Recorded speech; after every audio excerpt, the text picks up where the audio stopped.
তিব্বত। বহুদিনের স্বপ্ন আমার এ রহস্যময় নিষিদ্ধ নগরী দেখার, যেখানে আমরা ঘুরে দেখব ঐতিহাসিক লাসা শহর আর দালাই লামার সেই বিখ্যাত পটালা প্যালেস।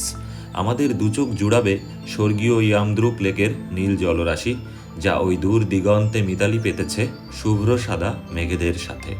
অসংখ্য দুর্গম হাইপাস, সুবিশাল গ্লেশিয়া আর সোনালি বার্লি ফিল্ডের বুক চিরে চলে যাওয়া পথ, যা ধরে আমরা পৌঁছে যাব এভারেস্টের বেস ক্যাম্প।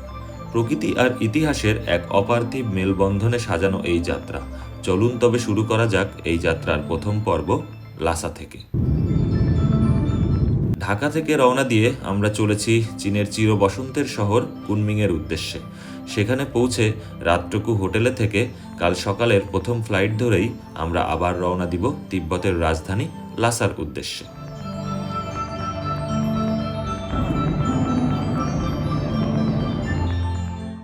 অবশেষে আমরা পৌঁছে গেলাম তিব্বতের রাজধানী লাসায়।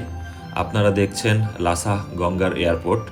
সমুদ্র পৃষ্ঠ থেকে ৩,৬৫০ মিটার বা ১২,০০০ ফিট উঁচুতে দাঁড়িয়ে আছি আমরা, যা বিশ্বের অন্যতম উঁচু একটি এয়ারপোর্ট। ঢাকার তুলনায় এখানে বাতাসের অক্সিজেনের পরিমাণ মাত্র ৬৫%।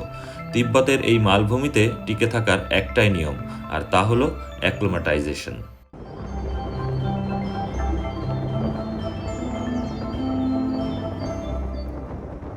সামনের এই ট্যুর বাসটি আমাদের সম্পূর্ণ তিব্বত ভ্রমণের সঙ্গী, যা আমাদেরকে নিয়ে যাবে এভারেস্টের বেস ক্যাম্প পর্যন্ত। আমরা চলেছি লাসা শহরের দিকে। শুরুতেই দেখা মিলল ইয়ারলুং সাংপোর সাথে, যাকে আমরা চিনি ব্রহ্মপুত্র নদ বলে, আর ঠিক তারপরেই দেখলাম লাসা রিভার।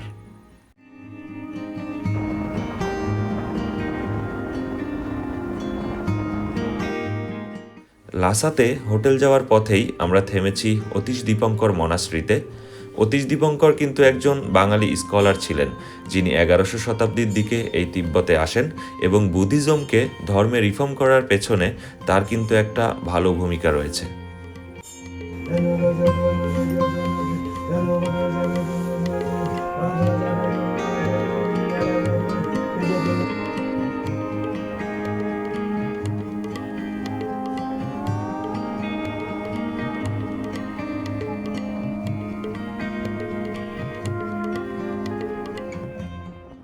আমরা লাসার ডাউনটাউনে লাঞ্চের জন্য থেমেছি।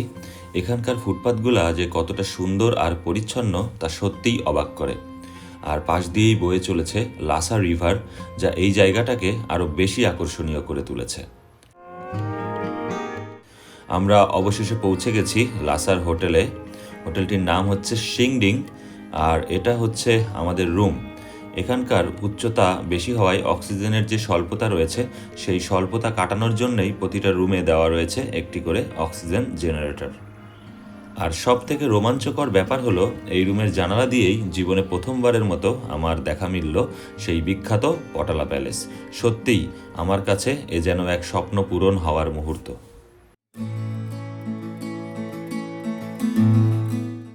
ঠিক বিকাল বা সন্ধ্যা বললে ভুল হবে, এখন আসলে রাত 8:30।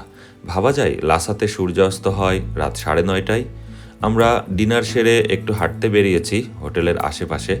ব্রহ্মপুত্রের তীর ধরে হাঁটতে হাঁটতে দেখছি লাসার ডাউনটাউন শহর। বইয়ে পড়া কিংবা আমার কল্পনায় যে শহর ছিল, বাস্তবে এই লাসার সাথে তার কোনোই মিল নেই। এ যেন প্রাকৃতিক সৌন্দর্য আর উন্নয়নের মিশ্রণে গড়া এক অন্যরকম বিস্ময়।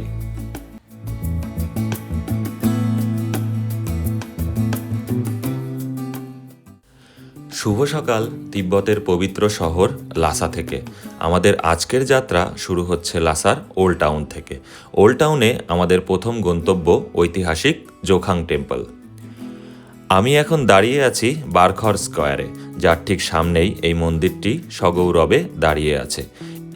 এটি মূলত একটি পবিত্র পরিক্রমার পথ বা কোরা। এখানে স্থানীয় মানুষ থেকে শুরু করে দূর দূরান্ত থেকে আসা তীর্থযাত্রীরা ধর্মীয় পরিক্রমায় অংশ নেন। মন্দিরের প্রবেশমুখে তাকালেই দেখা যায় পুণ্যার্থীদের সেই অভূতপূর্ব প্রস্ট্রেশনের দৃশ্য। তাদের এই ভক্তি আর একাগ্রতা দেখে নিমেষেই মন শান্ত হয়ে যায়।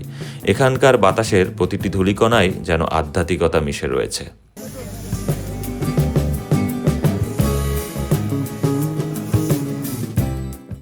প্রায় ১৩০০ বছরের পুরানো এই জোখাং মন্দিরটি তিব্বতীদের কাছে সবচেয়ে পবিত্র স্থান। একে হার্ট অফ তিব্বতও বলা হয়। আর এখানকার দেওয়ালের পেইন্টিংগুলা সবই ইতিহাসের এক অমূল্য সাক্ষী।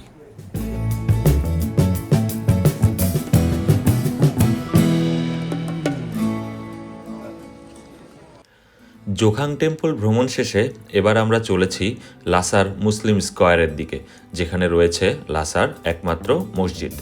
আমরা যাচ্ছি লাসার সব থেকে পুরনো বাজারের ভেতর দিয়ে, যেটা প্রায় ৭০০ শতাব্দী থেকে এখানে রয়েছে। পুরনো এই বাজারের পরিবেশটা এক কথায় অসাধারণ, যেখানে ব্যবসা বাণিজ্য আর আধ্যাত্মিকতা মিলেমিশে একাকার হয়ে আছে। এই যে সামনে যেটা দেখছেন, এটাই হলো দ্য গ্রেট মস্ক অফ লাসা। এই স্ট্রিটে আপনারা বিভিন্ন রকমের মুসলিম খাবারের দোকান, হালাল গরু এবং ইয়াকের মাংস দেখতে পাবেন।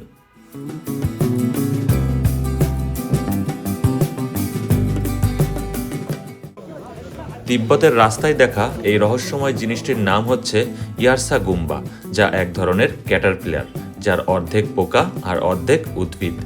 পাহাড়ের অনেক উঁচুতে পাওয়া এই দুর্লভ জিনিসটাকে বলা হয় হিমালয়ান গোল্ড। আন্তর্জাতিক বাজারে এর ১ কেজির দাম প্রায় ৫০ থেকে ৬০ লক্ষ টাকা পর্যন্ত হতে পারে। মূলত এর অবিশ্বাস্য ঔষধি গুণের কারণেই এটি সোনার চেয়েও দামি। আমরা এখন এসে পৌঁছেছি তিব্বতের ঐতিহাসিক পটালা প্যালেসে। ইউনেস্কো ওয়ার্ল্ড হেরিটেজ সাইট হিসাবে স্বীকৃত এই প্রাসাদটিতে প্রবেশাধিকার পেতে ১ সপ্তাহ আগেই অ্যাপয়েন্টমেন্টের প্রয়োজন, আর টিকিট মূল্য হচ্ছে ১০০ RMB। আমরা ইস্টার্ন গেট দিয়ে ভিতরে প্রবেশ করতেছি এবং এই সিঁড়ি বেয়েই আমরা উঠে যাব প্রাসাদ চূড়ায়। বাইরের দেওয়ালে যে সাদা রং করা আপনারা দেখছেন, এগুলা কিন্তু দুধ দিয়ে রং করা এবং শুরু থেকেই এভাবেই এগুলা হয়ে আসতেছে। দেওয়ালগুলার পুরুত্ব হচ্ছে ২ মিটার, যা এই প্রাসাদকে এক অনন্য মাত্রা এনে দিয়েছে। এতে রয়েছে ১০০০টিরও বেশি কক্ষ, ১০,০০০-এর বেশি মন্দির এবং ২ লক্ষেরও বেশি মূর্তি, সাথে ১,০০০ মঙ্ক। ৭ম শতাব্দী থেকে দালাই লামাদের শীতকালীন প্রাসাদ ও তিব্বতের রাজনৈতিক ও ধর্মীয় ক্ষমতার কেন্দ্রবিন্দু ছিল এই পটালা প্যালেস। বিশাল রেড মাউন্টেনের উপরে অবস্থিত এই প্রাসাদটি তিব্বতী বৌদ্ধ ধর্মের এক অনন্য প্রতীক। ১৬৪৯ সাল থেকে ১৯৫৯ সাল পর্যন্ত এটি দালাই লামার বাসস্থান এবং তিব্বত সরকারের মূল কেন্দ্র ছিল। বর্তমানে দালাই লামা নির্বাসনে যাওয়ার পর এটি প্রধানত একটি জাদুঘর হিসাবেই ব্যবহৃত হচ্ছে। পুরা প্রাসাদটি ঘুরে দেখার পর আমরা এখন বের হয়ে আসছি। এখানে আপনারা দেওয়ালের যে লাল অংশটুকু দেখতে পাচ্ছেন, তা কিন্তু ১ ফিট সাইজের এক ধরনের কাঠের স্টিক দিয়ে তৈরি করা। ভবনের ওজন বেশি হওয়ার কারণে পরবর্তীতে এখানে আর পাথর ব্যবহারের সুযোগ হয়নি। প্রাসাদের ওপর থেকে আমরা শেষবারের মতো নিচে দেখতে পাচ্ছি শৈল্পিক লাসা নগরী।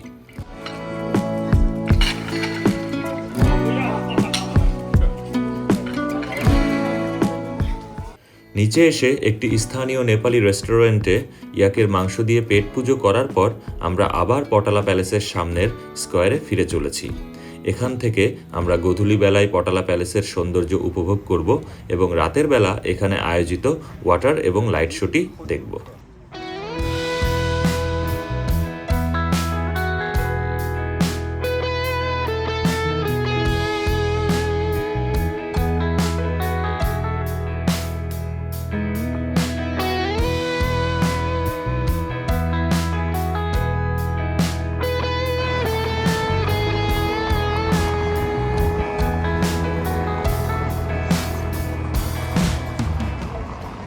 লাইট শো শেষ করে আমরা আবার মুসলিম স্কয়ারে ফিরে এসেছি, কারণ আজকে রাতে আমাদের পরিকল্পনায় রয়েছে কাবাব খাওয়া।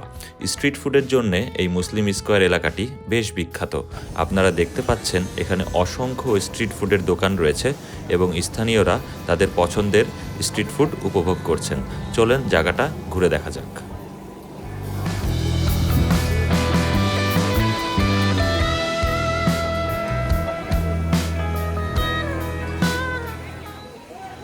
এই ডিনার দিয়েই শেষ হচ্ছে আমাদের এবারের লাসা ব্লগ। কাল সকালে আমরা বেরিয়ে পড়ব তিব্বতের আরও গভীরে যাওয়ার উদ্দেশ্যে, গন্তব্য ইয়ামদ্রুক লেক হয়ে শিগাৎসে। সো দেখা হচ্ছে তিব্বতের পরবর্তী ভিডিও পার্ট 2-তে। বাট যাওয়ার আগে একটা জিনিস শেয়ার করে যাই। চায়নার ৫০ টাকার নোটে রয়েছে পটালা প্যালেসের ছবি, আর সেই ছবিই আজ সত্যি হয়ে দেখা দিল আমার জানালা দিয়ে।